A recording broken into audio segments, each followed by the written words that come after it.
Tuck Everlasting, Chapter 4. At sunset of that same long day, a stranger came strolling up the road from the village and paused at the Foster's gate. Winnie was once again in the yard, this time intent on catching fireflies, and at first she didn't notice him. But after a few moments of watching her, he called out, "Good evening."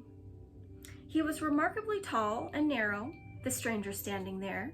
His long chin faded off into a thin, apologetic beard, but his suit was a jaunty yellow that seemed to glow a little in the fading light. A black hat dangled from one hand, and as Winnie came forward towards him, he paused and other through his dry gray hair, setting it smoothly. "Well now," he said in a light voice, "out for fireflies, are you?" "Yes," said Winnie. "A lovely thing to do on a summer evening," said the man richly. "A lovely entertainment. I used to do it myself when I was your age. But of course that was a long, long time ago." He laughed, gesturing in self-deprecation with long, thin fingers. His tall body moved continuously. A foot tapped, a shoulder twitched, and it moved in angles rather jerkily. But at the same time, he had a kind of grace, like a well-handled marionette. Indeed, he seemed almost to hang suspended there in the twilight. But Winnie, though she was half charmed, was suddenly reminded of the stiff black ribbons they had hung on the door of the cottage for her grandfather's funeral. She frowned and looked at the man more closely, but this smile seemed perfectly all right, quite agreeable and friendly. "Is this your house?" asked the man, folding his arms now and leaning against the gate. "Yes," said Winnie. "Do you want to see my father?" "Perhaps, in a bit," said the man. "But I'd like to talk to you first. Have you and your family lived here long?" "Oh, yes," said Winnie. "We've lived here forever." "Forever?" the man echoed thoughtfully. It was not a question, but Winnie decided to explain anyway. "Well, not forever, of course, but as long as there have been any people here. My grandmother was born here. She says this was all trees once, just one big forest everywhere around, but it's mostly all cut down now, except for the wood." "I see," said the man, pulling at his beard. "So of course you know everyone and everything that goes on." "Well, not especially," said Winnie. "At least I don't." "Why?" The man lifted his eyebrows. "Oh," he said, "I'm looking for someone, a family." "I don't know anybody much," said Winnie with a shrug, "but my father might. You could ask him." "I believe I shall," said the man. "I do believe I shall." At this moment, the cottage door opened, and in the lamp glow that spilled across the grass, Winnie's grandmother appeared. "Winifred, who are you talking to out there?" "It's a man, Granny," she called back. "He says he's looking for someone."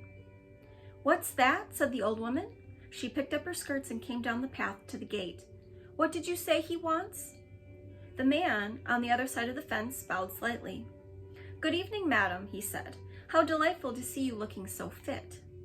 "And why shouldn't I be fit?" she retorted, peering at him through the fading light. His yellow suit seemed to surprise her, and she squinted suspiciously. "We haven't met that I can recall. Who are you? Who are you looking for?" The man answered neither of these questions. Instead, he said, "This young lady tells me you've lived here for a long time, so I thought you would probably know everyone who comes and goes." The old woman shook her head. "I don't know everyone," she said, "nor do I want to. And I don't stand outside in the dark discussing such a thing with strangers.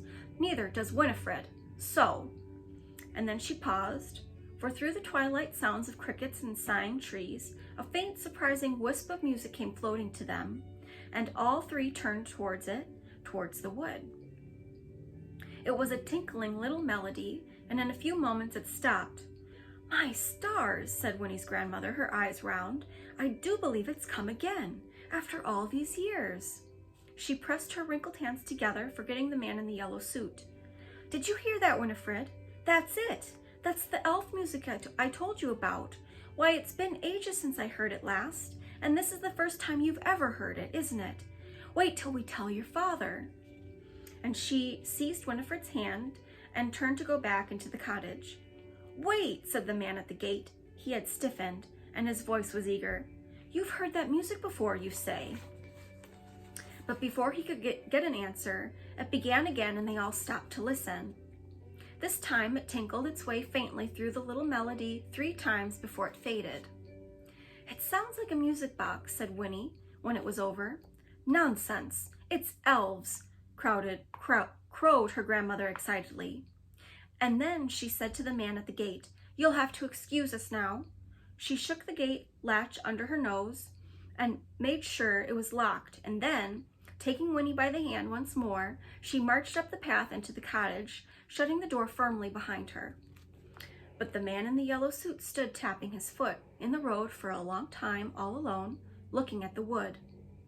The last stains of sunset had melted away, and the twilight died too, as he stood there, though its remains clung reluctantly to everything that was pale in color: pebbles, the dusty road, the figure of the man himself, turning them blue and blurry. Then the moon rose. The man came to himself and sighed.